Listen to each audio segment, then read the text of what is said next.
United States has a problem with maternal mortality, and it is one that has been getting worse.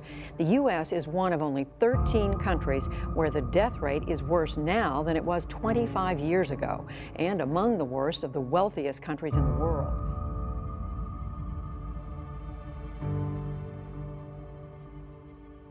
Women are seen as commodities. Women are seen as a means of getting off, as a means of being able to produce pleasure, and sometimes no more than that. Back now with a crisis in our country, a staggering rise in suicide attempts by Black children. And in minority communities where COVID-19 has hit the hardest, there is a long-standing taboo around mental illness concerns. Sometimes a person is so overwhelmed, or their system is so overwhelmed that their brain can't produce enough of the endorphins and you know, the mood stabilizing chemicals that make a person feel okay.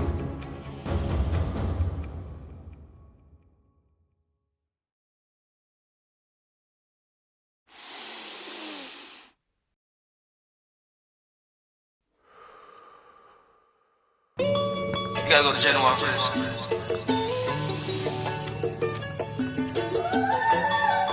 Yeah.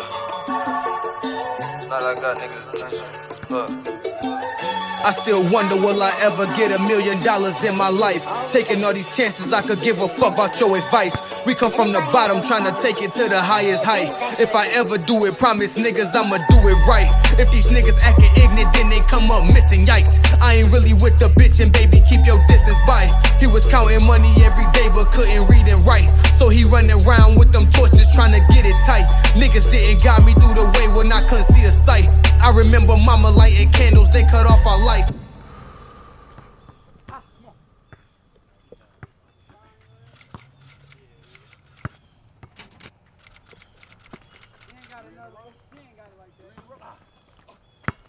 If someone was to ask who is Trayshawn Watson, I tell him somebody that's loyal, very loyal, dedicated. Once he sees something, like, he got to see it through. A leader, for sure a leader. Just like, cause I peep like early on, like people really gravitate towards me sometimes. So I be trying not to abuse it. So a leader, respectful, real respectful. That's about it, really. I turn this shit up. Turn this shit on. Just turn this shit up. Stay paid, nigga. Yeah. They told me, hey, gang, start popping your shit, cause I got it. I'm a few years in, I'm the one they mention on this bitch, motherfucker, I'm a hot topic. Yeah, I could've bought a whip, what I spent down rentals on Cali, goddamn, I'm retarded. Trayshawn always took that winning attitude, no matter what he was doing. Really smart, outgoing guy, you know. And I'm just proud to be his big brother, seeing him grow up, become the man he is, and seeing how many years he got left to live. And he's gonna become a strong individual, high spirit level and everything. He outgoing and goofy. If you could say one thing you love most about Trey, what would it be? His rapping skills. Strong-willed person. I feel like when he put his mind to something, he'll go get it. If you could say one thing you love about Trey, what would it be? One of the things, he got good hair like me, you know. He's an athlete like me. And, you know, he's my nephew, you know, same bloodline, you know, yeah, amazing. So I just linked up with my little cousin Trey, about to kind of roll with him for today and just, you know, get his perspective around his own mental health. You know, I think it's really important that as young black men and then black men in general, that we come together and just, you know, ask each other questions, think deeply, think critically around the subject of mental health. Especially with family, because it's important. You know, it's something that we need to really unravel, and it's going to take, you know, close connection to do so.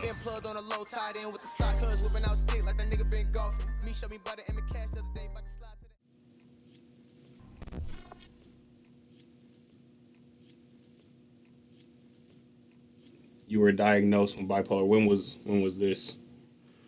2013. 2013. Yeah, okay. I was in like 7th grade at the time. Got you. And I just kept having like rapping mood swings where it's like, and I don't know why, you know, like I be mad, I don't know why, I be sad, you know, nothing happened. I'm getting better at coping with it.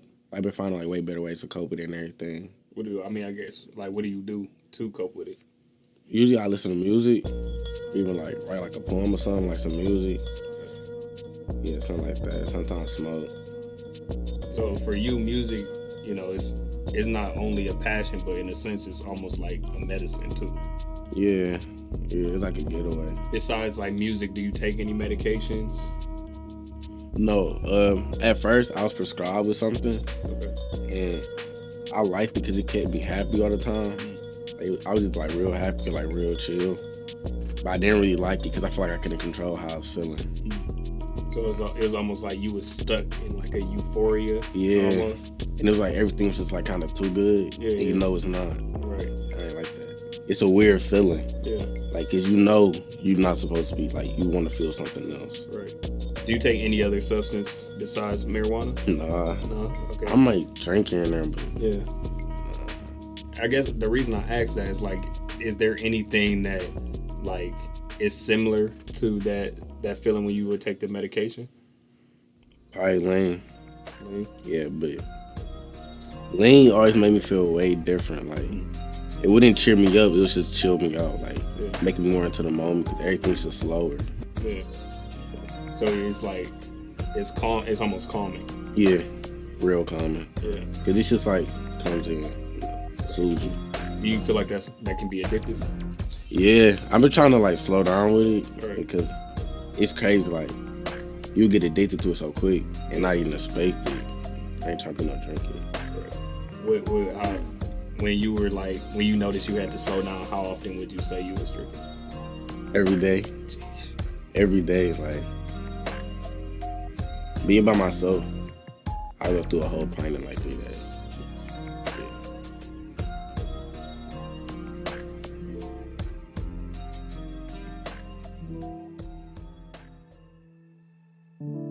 The use of substance becomes abuse when a person is, using it excessively or using it when it gets in the way of doing other productive things or other desirable things, and they'd rather use substance instead. When it is something that they can't stop. In other words, I have to have a drink today. You know, if I don't, I'm not gonna feel good. My take, and my position on it is when it is causing problems in your life. Okay, so for instance, I have a job where there's zero tolerance, for marijuana use, yet I'm gonna smoke anyway. Substance use, a lot of the time, not all of the time, is a secondary issue. So many of us, again, informed by culture in a lot of ways, we cope by using things. We create vices, whether it be shopping or gambling or sex or substances. And then we kind of normalize it. It's recreational. A big indicator that substance use has become abuse or dependency is, again, when it impacts your functioning. So you're spending more increased amounts of money and increased amounts of time trying to I don't want to make it sound, seductive, but get that fix. Or to relieve your stress, right? Oh, I need a glass of wine. If I need a glass of wine, I need a glass of wine. If there's an increase in your seeking of that kind of gratification. The other big indicator is increase in tolerance. So sometimes we'll say things like, oh, I don't even really get drunk. Well, that's a sign, actually. That's not really something that we praise as much as it's something to explore. Can you tell us about your experiences before you had panic attacks? Like, what were you like as a kid, or what were you like growing up? Honestly, the attacks started when I was a kid, but I didn't really, How old? Probably like around 6. Okay. Yeah, they really started when my parents, they broke up around that time. And I was real close to my dad, like that was my best friend. So once I stopped seeing him, like at all, after being around him every day, it kind of like hurt it, but I didn't know what to do with it. So I was just always mad and stuff, and like I don't know, I just kind of drawn to myself.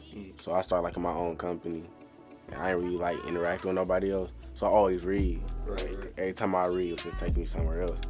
So that's what I would always do. I'd always just read. We listen to books a lot, and we watch like podcasts and stuff a lot, and I think that's good. But I think reading offers us two things. Well, three.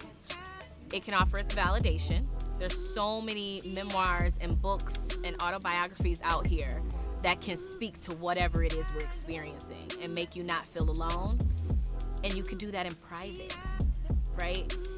Two, it promotes more literacy and it expands our repertoire of language, our vernacular, our language. When you're doing therapy, one of the hardest things is being able to describe something that's really complex. Like sometimes we don't know what we feel and where that came from. And so indirectly, reading actually helps you develop language and concepts more broadly. And then the third thing that it does is it gives you information. Really look at the history of where we've come from. Look at the history of people around you, even right here, in the city where we are right now. There's so much rich history that we're not privy to. And if we start researching and looking at some of the things that people have done, some of the challenges that people have overcome, then it gives us that much more, energy and a mindset that we can also, be well and do all the things that we want to do in life as well. When would you say the last time you read was? It was a Malcolm X book. Okay. I was reading it like as a kind of start. We started looking into Malcolm X in class my senior year. Okay. And I already liked some of the stuff like he stood on, and I agree with a lot of stuff like he agreed with. So it automatically caught me like that. So once I found the book on his whole life, how he was like basically causing hell and then like completely changed, that was just amazing to me. Like, how can you change like that and really be dedicated to something? I mean, like, nobody perfect for real, but once you know your problems, you really gotta own it and be true to yourself. Right.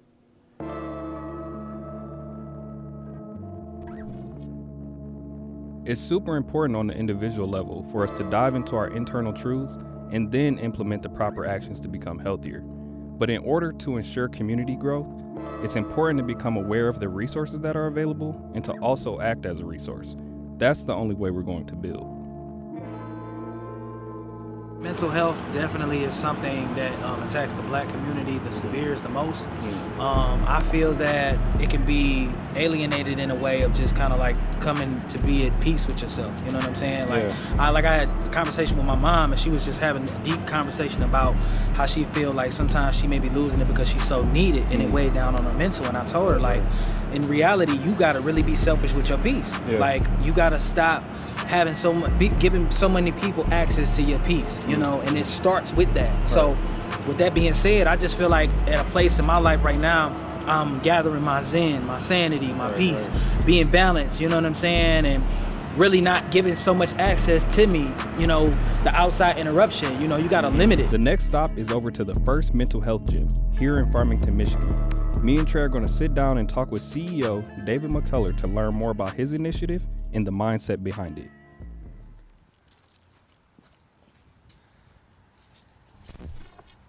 Can you tell us a little bit about your history of mental health and kind of what, inspired you to start this mental health gym? Well, I never looked at what I was doing as considered mental health. I was living in South Florida, and I got into like human performance, peak performance. And so that was really the first time I really started to get a better grasp of things like stress. Because you hear about stress and it's just this word, right? But people don't really have an understanding of what that is. This ain't about just going to get a mental health checkup or screening. Like, literally the moment you come out of the womb, and not even before you come out, I mean when you come out, is when you in your mother's womb that you're starting to experience her mental, emotional, physical traits as well. You picking that up. You taking on the energy of your mother. So when you look at it from the aspect of me, like just growing up, I had a great childhood, but my parents grew up in the hood. They grew up with alcoholic households, and even though they were aware of that, they knew that they didn't want me to experience what they experienced. They're pretty much kind of like wounded warriors or wounded parents. So in that household, what am I going to do? I'm going to pick up the things that they exhibit as well, And this is not just me, this is everybody. So then you add on more stressors in your childhood. Like say if you went to school and you're bullied at school, anxiety that is built up. You add in physical injuries like car accidents, basketball, injuries, things of that nature.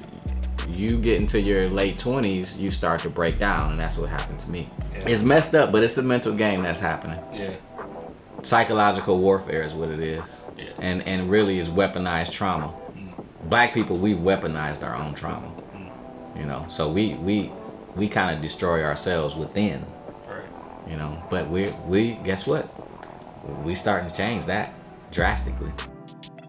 You break the curse, a generational curse is what we call it from church, but it's passing down conditioned behavior. So underneath the surface, all the stress and trauma we've dealt with, that's just sitting there waiting for us to convert it, right. To move from post-traumatic slave disorder to post-traumatic growth. And that happens by doing our work. And you see it, I can see it in our culture. We're starting to do it. Yeah. Y'all wasn't here 14 years ago. I would look at black people like, what you doing here? And they would look at me like, what you doing here? But so we're starting. People coming into Inception is mainly right now African Americans because we're waking up. About to run the game like Jerome Bettis. He ain't got a second. I manipulate perception, erecting a harder float in your favorite rapper. Hear the chitter chatter, let them know that it never mattered. Trying to make a lane while I'm sitting up in the rafters. They be playing games like I'm watching the Toronto Raptors or the Packers. It's getting crazy, it ain't stopping me from what I'm after. A lot of homies going ghost, you could call them Casper. It's all good though, less the better. Let them know I'm going rain when they check the weather.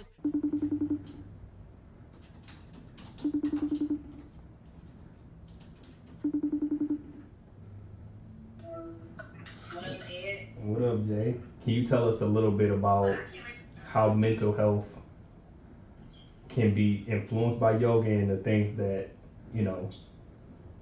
I guess, how does yoga and mental health go hand in hand? Yoga is awesome. First of all, it's an opportunity for you to get to know yourself through your own physical practice. Let's say you're working on a headache and, you got a lot going on. You got school stuff, you got all kinds of work. Well, yoga is this opportunity for you to kind of like take a pause, this self-care moment. Through this journey of the self, you can find yourself. So yoga is this time to kind of pause. You can do it in a chair. You can do it on a mat. There's all these different types of yoga. And it's a way to manage the day-to-day stresses that will come. So for my experience, having a stressful career, stressful life, yoga was a chance to pause, breathe, and find physical strength through the stretches, the poses, also known as asana. So it's this historical, ancient practice. It's wonderful. Some people say yoga is not for everyone. Yoga is for everyone. It's a great way to challenge and help your mental health, just to deal with the day-to-day stresses that may and definitely will come. It's very important that we talk about mental health. Sometimes it can be really tough to go directly to family, especially when talking about certain topics. So gather some friends and start the discussion.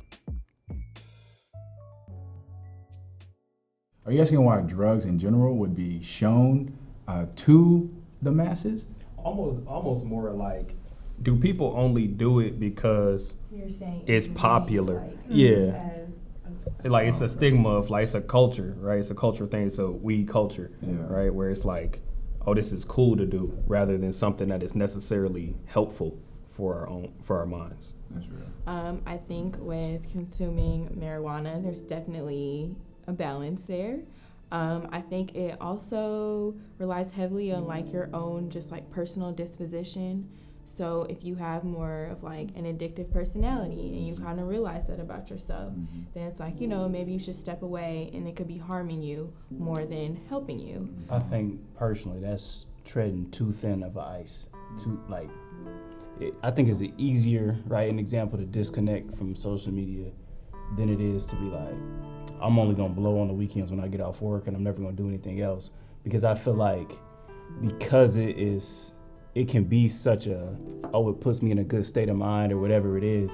It only takes probably one hiccup or one thing to make you upset to where it's like, okay, now this is a regular, or oops, now I'm gonna try these perks or these pills or this lean, right? It's like, it's too close to leaning towards something else, right? It's kind of like saying, yeah, it's kind of like, oh, I eat super healthy, but I'm gonna eat honey buns and chips and candy every day, but I don't eat fast food. But then it's like, but you eat junk food all the time. Right, so right. It's gonna be too easy to go to McDonald's because you eat junk all day, every day.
Because we just gonna be having a conversation.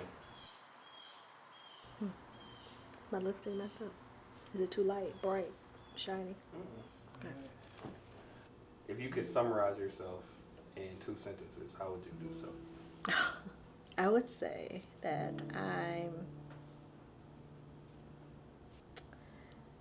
I'm a detail-oriented person. I'm passionate, you know. I love hard. I work hard. Everything I do, I give it all of me. I love people. Mm-hmm. Yeah, I just want to help people. Yeah. I'm strong, you know, and above all, I'm patient, you know.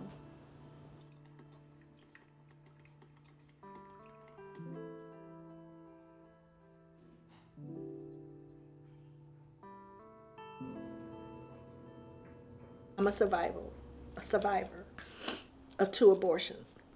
My mom actually had 2 abortions, not attempt.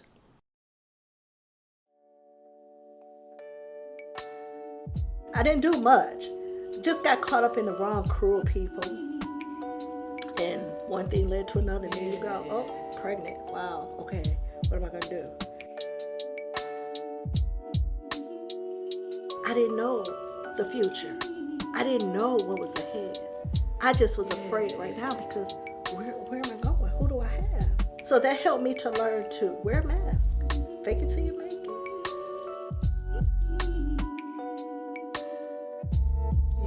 How Black Americans are socialized, how they're normalized, the education we are given is not always the same as the education that we need. When you grow up in a community and all you hear is that women are thoughts for hoes, for bitches, for sluts, that they have requirements to give to you. One of that expectation is enforced by icons, by idols, by people we embrace, these role models who didn't sign up to be role models, but very much so are. How do you escape, though, from a context that you did not create?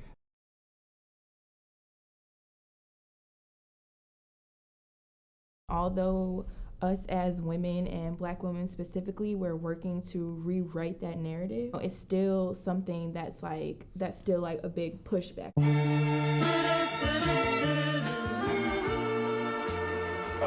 At like what age were you educated around sexuality? Well, unfortunately, I learned at an early age. You know, I was molested as a child from age 5 to 7. That in itself caused you to mature early. I had a lot of issues. I had a lot of self-esteem issues. I had a lot of fear. I had a lot of uncertainty. I had a lot of issues. And I didn't get help. No one told me it was going to be okay. Nobody told me this is not your fault. After a lot of counseling, I've learned as I've gotten older, it's okay to step back and then refocus, regroup.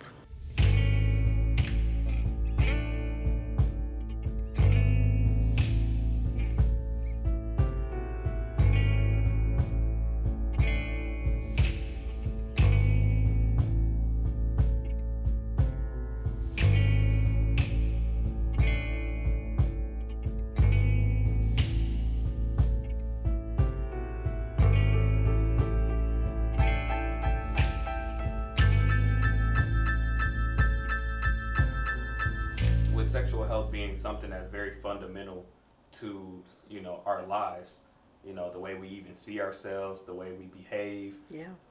Sexual health was almost like the primary component of absolutely a lot of those issues. Yes, yes, yes. Because when you know better, you do better. You know, and if you don't know, how do you know that you don't know? How do you know? So, yes, we need that information. We need to spread as much knowledge as possible when it comes to this, because you got to remember, people associate sex with love. That's not love. Sex is not love. You know, like as a source of love. It's a source of love. As a replacement. Oh, he loves me. Oh, okay, I'll let him do this so I can prove to him that I love him, or whatever the case may be. No. That doesn't prove anything. It's very important to know your worth. For a long time, it was always people pleasing, always pleasing. You know, as a mother and a wife, I was always on the back burner. I'm learning not to be on the back burner. I'm learning it's me, myself, and I, and then wife, then mom, then, you know, and that's something, if you can catch that early on, even as a man, you'll be okay. So I just did an interview with my mom. We really just delved deep into the topic of sexual health, her history, her perception around it. And, you know, as a young black male, I feel like it's really important to talk to your mom or a motherly source, you know, a woman that you love and trust, to really gain their wisdom, their understanding around sexual health and sexuality. Because, you know, the media feeds us so much. You know, the media can feed us lies, deceptions, things that really can skew our mentalities around sexual health. And it's really important that we gain that wisdom from a source that is true and honest, and it wouldn't lie to you, you know. So not saying don't listen to, you know, your favorite rap song or watch, you know, whatever you may want to watch on the internet, but it's really important to get that real life wisdom, because that's what's going to help shape us and help us progress in society around health and sexuality. So how can we step out of these cultural limitations of, honestly, sex in general in the black community? It requires education. It requires us talking about it. It requires us normalizing the conversation of sex. It requires having a conversation beyond don't get pregnant, wear a condom, don't bring girls home. We have to start talking about sexuality in general. What does it mean to be a man? What does it mean to be a woman? What does it mean to be non-gendered? These are things we're afraid to talk about in our community. What happens in a sexual relationship? What is the experience of pleasure? And a lot of times we're not allowed to have those conversations. I know I certainly wasn't growing up. It was simply don't get pregnant. And so we have to give education beyond that. We have to give terminology beyond that in order to help us grow our sexuality as a community. We need to teach our children about their bodies from day one. You know, we talk, when babies are little, we say, this is your eye, nose, mouth. We point to these things and they learn their body parts. But when it gets to their genitalia, we make up names, which is not right. We don't call our nose our sniffer. We call it a nose. When it gets to their labia, their vagina, their clitoris, their rectum, their anus, their penis, their testicles, we make names up for this. This is wrong. So we start early using the correct terminology. And then what the purpose of our nose is to breathe, our mouth is to eat, our ears are to hear, our vaginas are, at one point for women, you'll have vaginal bleeding from this. Explain to them what these body parts are and then how to protect them. Getting our understanding of who people are through our music, through our TV, through our social media. Now more than ever, kids are tuned in. Do you think it's wrong or a form of miseducation to learn about sex through popular culture? I think popular culture can misinform people. It's opinions, and people have different opinions about sex, different opinions of what is sexy, different opinions of what is normal versus abnormal. That's where our young people go wrong. Don't believe the hype.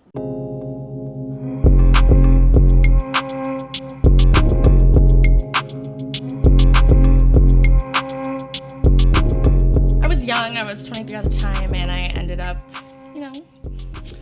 I got a little excited for the life it was shown to me, and it was just all uphill from there.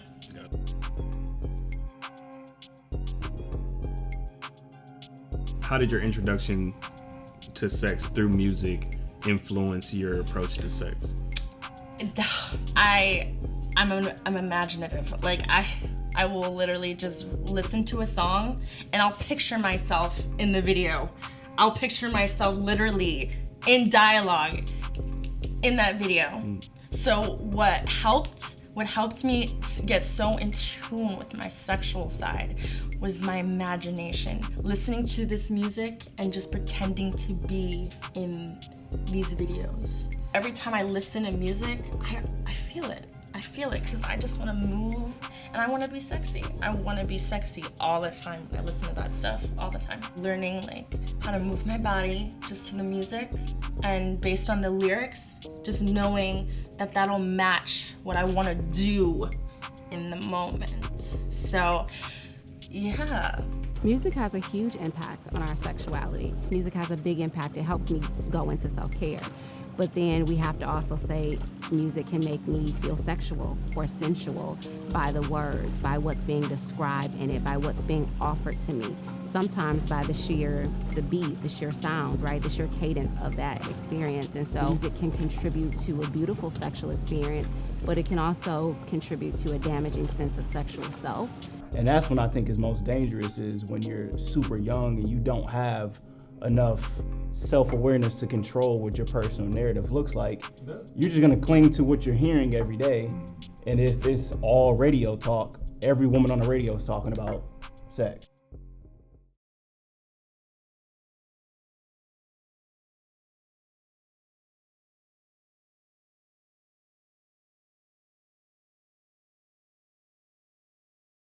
Yes, I love sex. I love having sex. I like the act of it. And there's nothing wrong. I mean, we have desires. So your body is a sexual being. Your genital parts will have feelings. And those feelings don't have to be put aside or ignored. They can be explored. And at the right level, for the right age group. Masturbation is fine. It's not going to kill you. You're not going to go blind or anything crazy like that. But you'll know your body. From Adam and Eve, it's always been a blame on the women, from day one. And then just incorporating being black, right? It's almost like black and women are the easiest people to beat up on or to stigmatize and to exploit, right? Talking out Malcolm talk now. You know what I'm saying? Would you say sex is overly promoted in our society? Yeah. Too much of something is not a good thing. The other women that talk to me, or just based on what I've seen, women are really careless. They don't use protection. Almost being irresponsible with their personal life. Yeah, very, very irresponsible. Very, very irresponsible. How can we practice good sexual health even if access to, proper medical resources isn't a big obstacle and we can't, necessarily reach them? That's a good question. So first of all, know your body. Know what's normal. Look at your body. Make sure you know. For women, take a mirror, look down at your labia, look at your vagina, look at what we call your perineum, and know that this is normal. And then protect it. Use condoms. There's a female condom. There's male condoms. We need to keep condoms. Keep them in your purse. You never know sometimes what's going to happen. And get regular checkups, especially if you are sexually active. And ask them. I always tell my patients, did you ask your partner, have you ever had any sexually transmitted infections? They go, no, how do I do that? You ask them, have you ever had any sexually transmitted? These are words we can say. If you want to, chlamydia, gonorrhea, herpes, whatever, ask them. It's always a big deal with herpes. Herpes is one of my pet peeves. Herpes, unfortunately, is very prevalent in the African American community.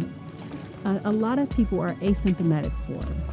And so we have a blood test now, so we see it in the blood system. And some patients have never had symptoms. And so they're coming and they want to be tested for everything. And I see, okay, you've been exposed to the herpes virus. And they said, well, I've never had any symptoms.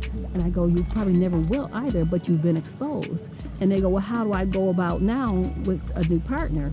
And I said, well, you need to let them know that you have been exposed to this virus. You're not infectious right now, but you could potentially, if you had an outbreak, pass it on. I mean, so it's one of those that it's so important that we talk and then taking their perspective.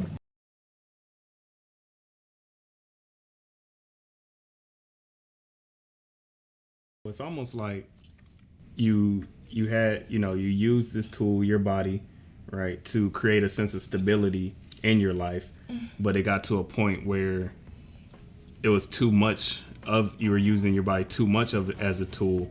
What did that look like? What did it become rather than a tool when it was you noticed that you were using it too much? I realized I was starting to become so invisible in my head. I realized the access that I let so many people have to me, it just started making me feel deteriorated inside. What does it mean to have a healthy sex life? Honesty. Flat out. Like me, a woman, I would want to have sex for emotion. Like, they would have sex to gain the emotional connection. Right. It's a difference in sex and making love. Cuddling is more intimate than sex sometimes. This is your gift, your precious gift.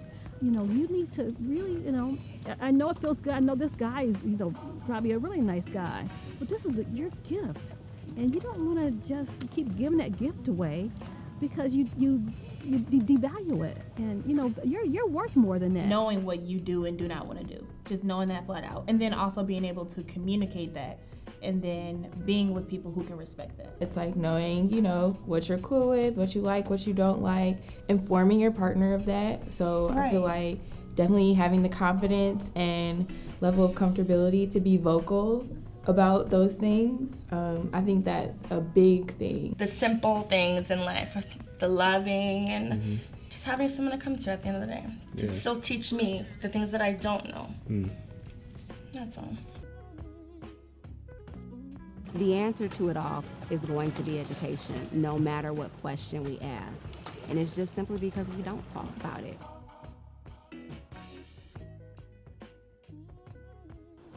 How important is family?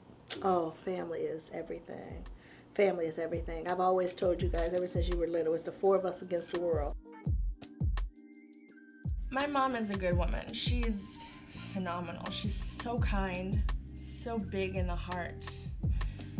And I just know that I don't ever want to turn out like her.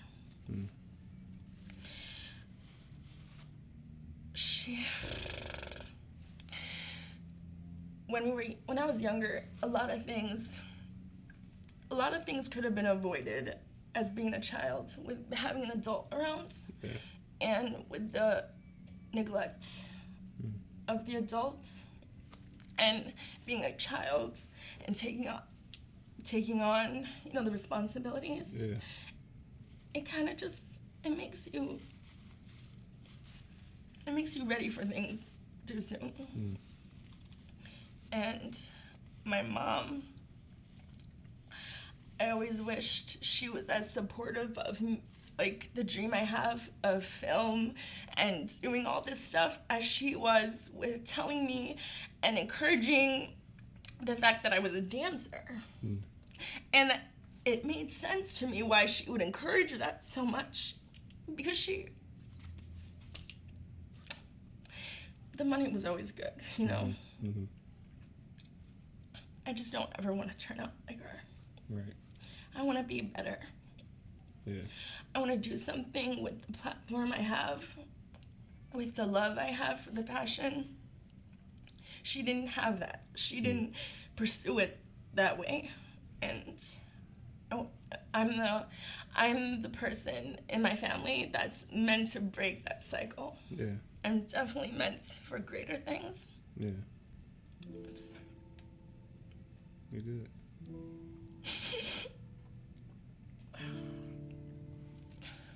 You can tell I don't talk about this stuff at all. I don't talk about this stuff at all. It's okay.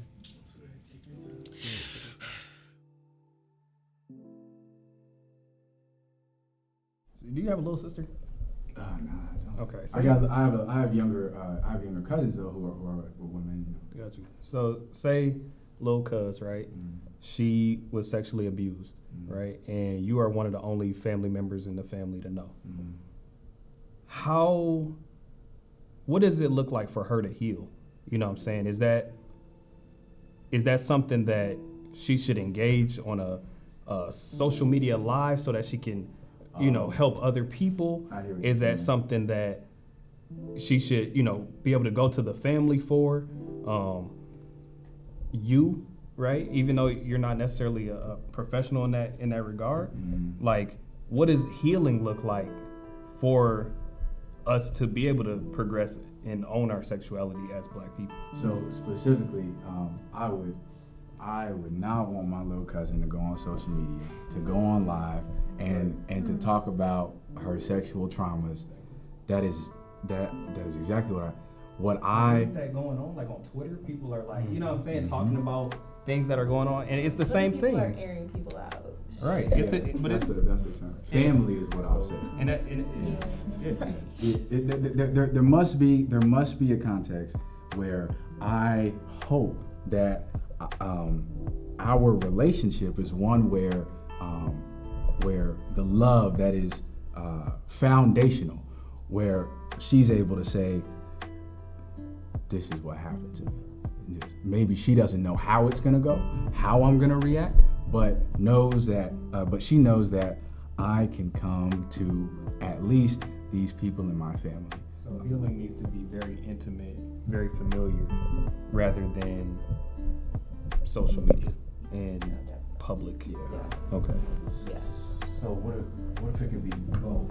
That's right. So obviously, it's got to be some internal healing, right? Because if it happened with a family member, right? So something's got to change within that household. But I'm gonna challenge you on two things. So earlier we talked about why not expose the bad, right? Why not expose the mishaps? And my other thing is, and it's a double-edged sword for me because I really don't know how I feel about the putting it on social media.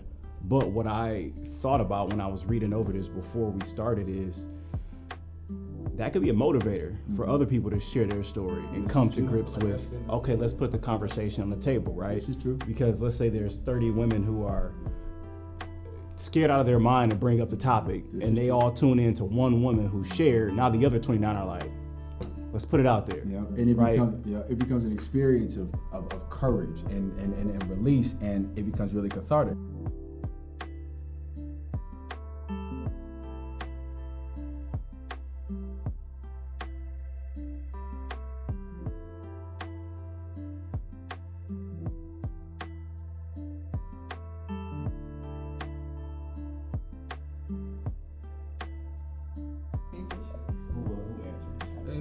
What's the question? I'm gonna ask you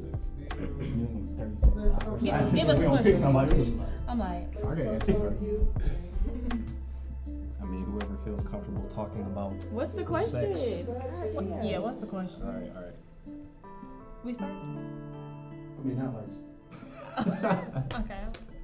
Oh, a clapper. Is that the one thing y'all don't got in the inventory? Y'all got the whole. Our clappers is broke. We just ordered a new one. Okay. I was wondering. When I was thinking ahead, I was like, I wonder what like. Damn, see it? All right. I'm getting hangry. Okay. Drink some juice.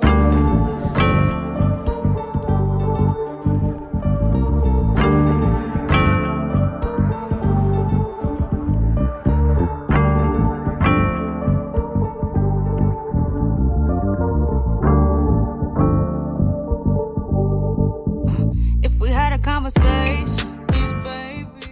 My name's Harold Love. I'm a licensed professional counselor and a nationally certified counselor. Dr. Brandy Pritchett Johnson.